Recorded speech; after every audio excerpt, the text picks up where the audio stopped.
Here is DPCI loses 541 kilograms of cocaine.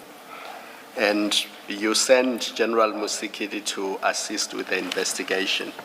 And she recommends to you that a senior functionary be appointed by you to lead an investigation to establish whether DPCI members have committed misconduct. It's as simple as that. That's the recommendation to you. And you say, let's have a meeting.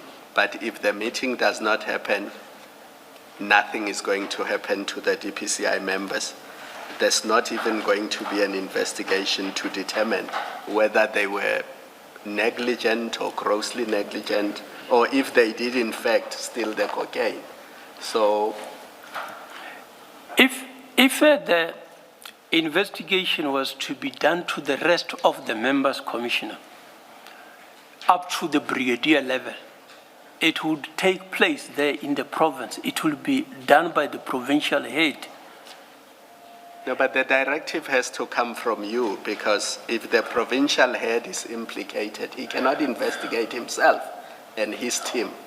If he's the one who made decisions, and you say now he must initiate the investigation, what interest would he have in initiating an investigation where he was the decision maker? That's why the recommendation is to you as the national head to initiate the process.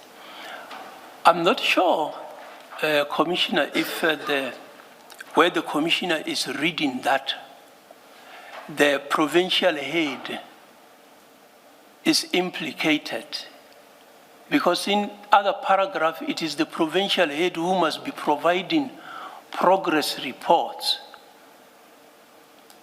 No, but I think the debate with you now is you have instructed an investigation. You sent somebody to go and investigate. They come back to you with a report. And the first paragraph in that report says, you appoint a functionary to investigate that, and then it just dies there. All you do in that report is you say, let's discuss, and that's the end of the matter, when in fact, your functionary that you sent comes back to you with a report and says, you should appoint somebody. I think that's the discussion that is being had with you. Yeah. I think that if we only separate that paragraph and deal with it separately, it would appear that nothing was being done. But here there are other paragraphs, including the continuous investigation, to determine what have actually happened. With regard to the discipline, if I have to appoint, it will mean that the provincial head is involved.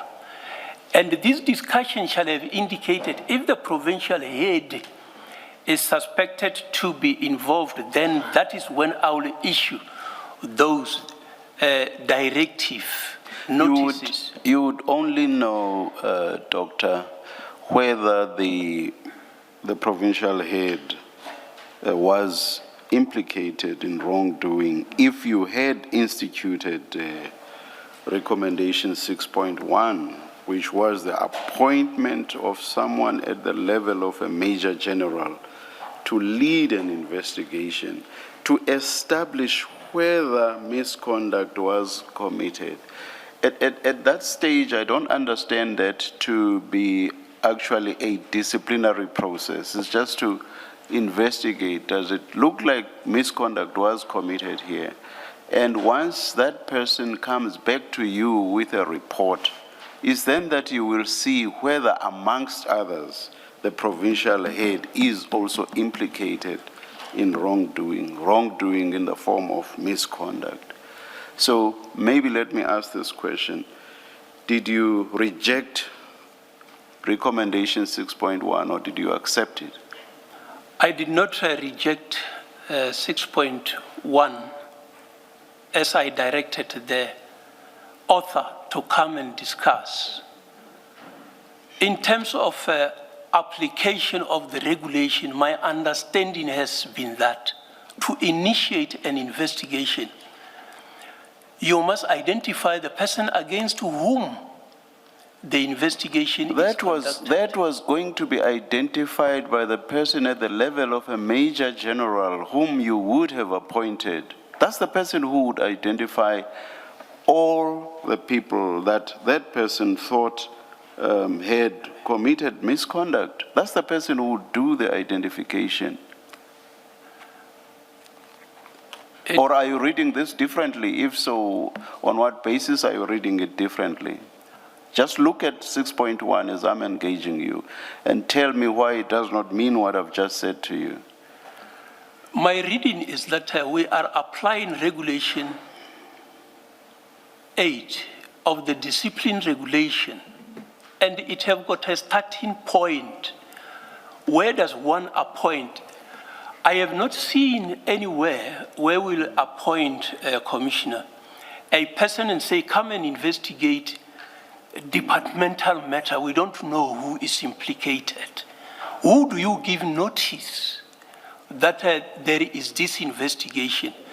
What I know is that we will investigate criminal leg of this. When evidence become available that indicate wrongdoing departmentally, then we can go into that other one. Now that we have identified wrongdoers departmentally, you can institute a departmental investigation. So in your own mind, how would the wrongdoers be identified ultimately? If there were any, how would they be identified?